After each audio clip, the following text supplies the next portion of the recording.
Hola a todos, hoy dedicamos este quinto podcast a hablar sobre el embargo preventivo de buques. Por su importancia práctica, he querido dedicarle un programa a esta institución tan característica del derecho marítimo. El embargo de buques es definido por el convenio como toda inmovilización o restricción a la salida de un buque impuesta por resolución de un tribunal en garantía de un crédito marítimo. El régimen jurídico de esta institución está formado por tres instrumentos. En primer lugar, el Convenio Internacional sobre Embargo Preventivo de Buques, hecho en Ginebra en marzo de 1999, la Ley de Navegación Marítima, en concreto los artículos 470 a 479, y supletoriamente, porque así lo dispone la propia Ley de Navegación Marítima, los artículos 721 a 746 de la Ley de Enjuiciamiento Civil. Las particularidades del embargo preventivo de buques son fundamentalmente dos. Tiene una naturaleza preventiva, por lo tanto debemos distinguirlo del embargo ejecutivo. En ambos casos, tanto en el embargo preventivo como en el ejecutivo, hay una detención del buque. Sin embargo, en el primero, esta detención está destinada a asegurar una reclamación marítima y a la posibilidad de ejecutar la sentencia o laudo posterior, es decir, un procedimiento que aún no ha comenzado. Por el contrario, el embargo ejecutivo tiene como objetivo garantizar la ejecución de una sentencia o de un laudo ya dictado. Por otro lado, el embargo preventivo de buques tiene un carácter especial, y aquí distinguiré entre embargo marítimo y un embargo civil u ordinario. En el embargo civil hay que acreditar el fomus boni juris o la apariencia de buen derecho, el periculum in mora y prestar garantía.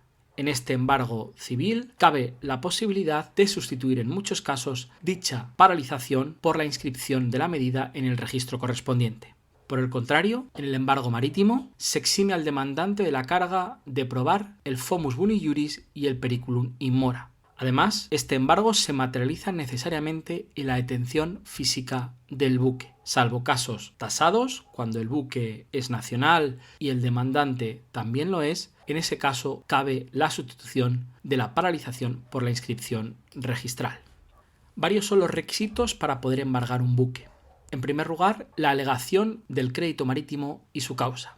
¿Pero qué es un crédito marítimo a efectos del convenio? El artículo 1.1 lista una gran cantidad de créditos marítimos por los que cabe el embargo preventivo de un buque. Entre ellos, la pérdida de daños causados por la explotación del buque, muertes o lesiones corporales, salvamento, daños causados al medio ambiente, remolques, practicajes, pérdidas o daños causados a las mercancías, reparaciones, derechos y gravámenes de puerto, sueldos de la tripulación, cuotas a la seguridad social, hipotecas o toda controversia que resulte de un contrato de compraventa del buque. Estos son algunos de los créditos que enuncia el artículo 1.1. Hablar de la embargabilidad del buque supone hablar de la nacionalidad del buque.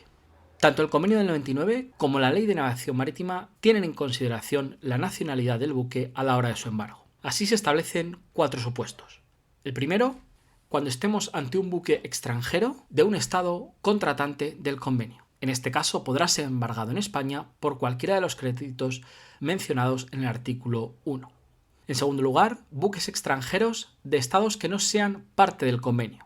Podrán ser embargados por créditos no solo del artículo 1.1, sino también por cualquier otro crédito no marítimo, como permite el artículo 473.3 de la Ley de Navegación Marítima. En tercer lugar, los buques españoles, pero en caso de que el demandante tenga su domicilio principal en el extranjero.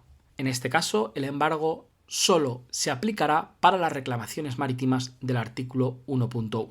Y el último supuesto, el estrictamente nacional, cuando el buque tiene pabellón español, cuando el reclamante tiene nacionalidad o residencia habitual en España y estamos evidentemente ante un tribunal español, debido a que no hay riesgo aparente de huida al extranjero, los buques españoles pueden ser embargados por reclamaciones marítimas y no marítimas. Y solo en este caso la detención del buque puede ser sustituida por la inscripción de la medida de embargo en el registro.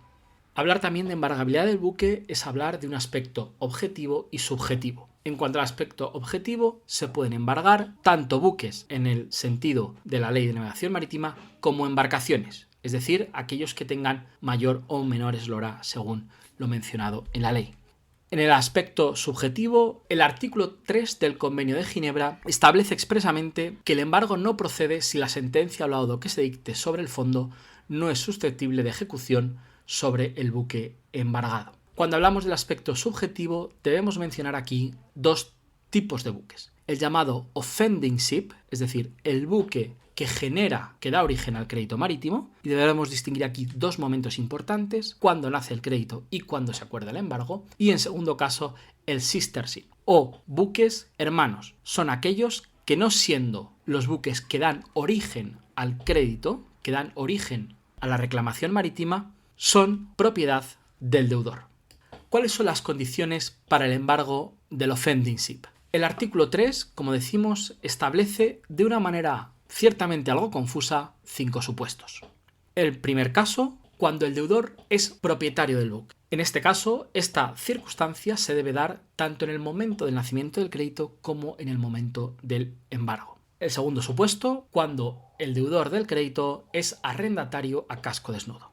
En este caso, el convenio nos dice que esta situación se debe dar en el momento del nacimiento del crédito y también en el momento en que se produce el embargo, siempre y cuando, en este caso en el que la excepcionalidad de embargar un buque que no es propietario del deudor, la ley del forum arresti permita solicitar la venta judicial del buque para ejecutar la sentencia de condena que eventualmente pudiera dictarse en el proceso sobre el fondo del asunto contra el arrendatario generador del crédito.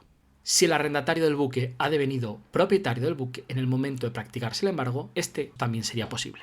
El tercer caso, si el crédito se basa en una hipoteca o mortgage, en este caso se permitirá igualmente el embargo. El cuarto caso, si el crédito se refiere a la propiedad o a la posesión del buque. Y un último caso, si el crédito es contra el propietario, arrendatario a casco desnudo, gestor o naviero, y este crédito está garantizado con un privilegio marítimo concedido por la legislación del estado en que se solicita el embargo. Cabe mencionar aquí que la lista de reclamaciones y créditos marítimos del artículo 1 del convenio enuncia todas las reclamaciones marítimas, sin distinguir cuáles de ellas tienen naturaleza privilegiada y cuáles no. Vamos ahora a ver las condiciones para el embargo de un sister ship. En este caso, y a diferencia de los supuestos anteriores, que eran supuestos alternativos, vamos a ver aquí condiciones cumulativas. Este caso se da cuando el acreedor no puede embargar el buque que originó el crédito, sino que lo que pretende es embargar otro buque del propietario del deudor. Y hay 3 requisitos. El primero es que este sister ship sea propiedad del deudor al momento de practicarse el embargo. En segundo lugar, que el deudor, cuando nació el crédito, fuese propietario, arrendatario, fletador por tiempo, fletador por viaje del buque. Y en tercer lugar, para que este embargo sea posible, se requiere que, conforme a ley del forum arresti, es decir, la ley del tribunal donde se está llevando a cabo el embargo, la sentencia que finalmente se dicte en el proceso sobre el fondo pueda ser ejecutada mediante una venta judicial. Respecto del peligro de la mora y la caución, recordemos que hay una presunción iuris tantum de este peligro de mora. Y respecto de la caución, el artículo 472 nos establece que como mínimo esta debe ser del 15% de la cuantía del crédito alegado que motiva el embargo. El propósito de esta medida es asegurar futuros daños al demandado por un arresto impropio. Sin embargo, nótese que el porcentaje al que se refiere la ley es al crédito alegado, no a los posibles daños que el arresto pueda ocasionar. En segundo lugar, respecto de la caución, cabe mencionar el posible forum shopping que se podría dar. La huida de embargos a jurisdicciones que no establezcan un mínimo de garantía para el reclamante podría suceder, así como un forum shopping doméstico hacia tribunales dentro del territorio español que exijan el menor porcentaje de cuantía. Otras particularidades del embargo de buques: estamos ante un procedimiento inaudita aparte, competencia de los juzgados de lo mercantil, bien el tribunal que tenga competencia objetiva para conocer de la pretensión principal o el del puerto o lugar en el que se encuentre el buque. El plazo para interponer la demanda principal, dado que esta es necesaria porque recordemos que estamos ante una medida temporal, si es ante un juzgado o tribunal español es de 20 días, si es extranjero será de 30 a 90 días. Si no se presenta dentro del plazo establecido dicha demanda, el juzgado que ordenó el embargo autorizará su liberación. Para conocer la competencia sobre el fondo, los tribunales que decreten el embargo adquieren competencia también para conocer el fondo del litigio, con la salvedad de que las partes hayan sometido expresamente la resolución de esta disputa a una jurisdicción extranjera o a un arbitraje. Una vez acordado el embargo, se notificará a la Capitanía Marítima para que detenga el buque y le prohíba su salida. Se notificará el auto de embargo y la solicitud al capitán del buque embargado o al consignatario. Y por último, una vez acordado el embargo, ¿qué puede hacer el deudor? Dos opciones. Prestar caución sustitutoria, debe ser suficiente y nunca podrá superar el valor del buque embargado. La forma de esta caución puede ser acudiendo al Letter of Indemnities de los Club P&I o a avales bancarios a primer requerimiento. Caución que no supone en ningún momento el reconocimiento de la responsabilidad del deudor ni la renuncia a defensa alguna. En cuanto al trámite de oposición, se le da un plazo de 20 días desde la notificación del auto de embargo y la decisión tras la vista del tribunal bien será confirmatoria del embargo acordado, auto que es susceptible de apelación, o bien levantamiento del embargo, imputando los daños al reclamante del embargo si así fuese necesario. Hasta aquí este capítulo 5 del podcast Derecho Marítimo para Estudiantes. Recordad que me podéis encontrar en el correo electrónico juanpablo.rodriguez.delgado@uc3m.es. Un saludo y hasta el próximo episodio.